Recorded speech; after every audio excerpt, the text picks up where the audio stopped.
Hi అండి, welcome to my channel. ఇప్పుడిప్పుడే మనకు ఒక బ్రేకింగ్ న్యూస్ అయితే రావటం జరిగిందండి.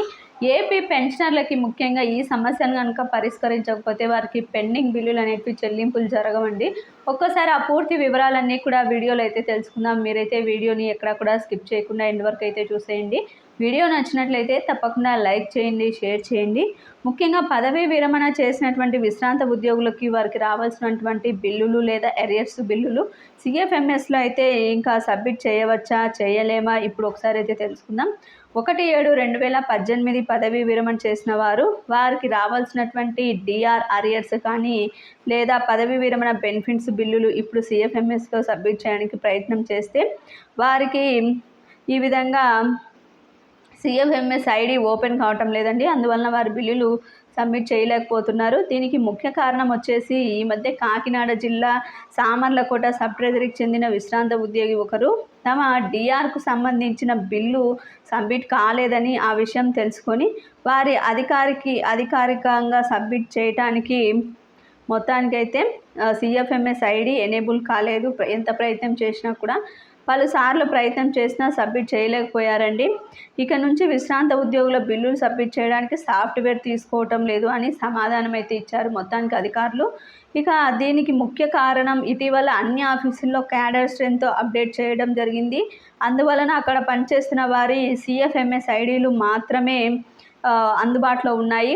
మిగిలిన పదవీ విరమణ చేసిన వారి సిఎఫ్ఎంఎస్ ఐడీలు కంప్యూటర్లో ఎనేబుల్ కావటం లేదు, అంటే తొలగించబడ్డాయండి. ఇక దీనికి ముఖ్య కారణం ఇటీవల ఉన్న ఆఫీసర్లో అప్డేట్ చేయడం వల్లనే ఇప్పుడు మొత్తానికైతే తొలగించబడడంతో ఈ యొక్క ఐడీలు అనేటివి పనిచేయకుండా పోయాయి. ఇక సబ్ ట్రెజరీ అధికారులను అడగడం జరిగింది. ఇక ఏదైనా వ్యక్తిగత బిల్లు సబ్మిట్ చేయాలంటే ఎలా అని కూడా ప్రశ్నించారు. సిఎఫ్ఎంఎస్ ఐడి కొరకు ఇన్స్టెంట్ రైజ్ చేయాలని చెప్పి అప్పుడు బిల్లులు సబ్మిట్ చేయవచ్చు అని చెప్పడం జరిగింది. ఇప్పుడు ఉన్న ఈ విధానంలోనే పెండింగ్ బిల్లులు సబ్మిట్ చేయడానికి కష్టపడాల్సి వస్తుందండి. మారిన విధానం అయితే ఇక బిల్లులు మనం సబ్మిట్ చేయలేము. ఎందువలనంటే ఈ ప్రాసెస్ అంతా చేసి సంబంధిత అధికారులు బిల్లు సబ్మిట్ చేయడానికి ఇష్టపడరు. ఇక పెండింగ్ బిల్లు సబ్మిట్ చేయాలంటే అధికారుల పైన ఆధారపడాల్సి అయితే ఖచ్చితంగా ఉంటుంది. ఇందు మూలంగా రాష్ట్ర పెన్షనర్ల సంఘాన్ని కోరేది ఏమంటే విశ్రాంత ఉద్యోగులు తమ పెండింగ్ బిల్లు సబ్మిట్ చేయడానికి సిఎఫ్ఎంఎస్ సైట్లో ఈ యొక్క పెన్షనర్ల సిఎఫ్ఎంఎస్ ఐడి ఎనేబుల్ అయ్యేలాగా సాఫ్ట్వేర్లో మార్పులు చేయమని చెప్పి డిటి అమరావతి వారిని కోరాలి. అలా సిఎఫ్ఎంఎస్ ఐడి ఎనేబుల్ అయితే బిల్లులు సబ్మిట్ చేసుకోగలుగుతారు. ఇప్పటికిప్పుడే కొంతమంది పెన్షన్లు తమ పెండింగ్ బిల్లును సబ్మిట్ చేయలేక ఆందోళన అయితే పడుతున్నారండి. ఈ సమస్యను పరిష్కరించి విశ్రాంత ఉద్యోగుల ఆందోళన తగ్గించవలసిందిగా అయితే ఒక సగటు ప్రభుత్వ ఉద్యోగులు పెన్షనర్లు అయితే కోరుతున్నారు. ముఖ్యంగా పెన్షన్లకు సంబంధించి ఇది చాలా ప్రాబ్లం అయితే చెప్పుకోవచ్చు. ఎందుకంటే బిల్లులు జమ కావాలంటే ముందుగా బిల్లులు అప్లోడ్ చేయాల్సి ఉంటుంది. దానికి సంబంధించి ఐడి పని చెప్తే ఏ విధంగా సబ్మిట్ చేస్తారని చెప్పి ప్రభుత్వం ఒకసారి పునరాలోచించాలి.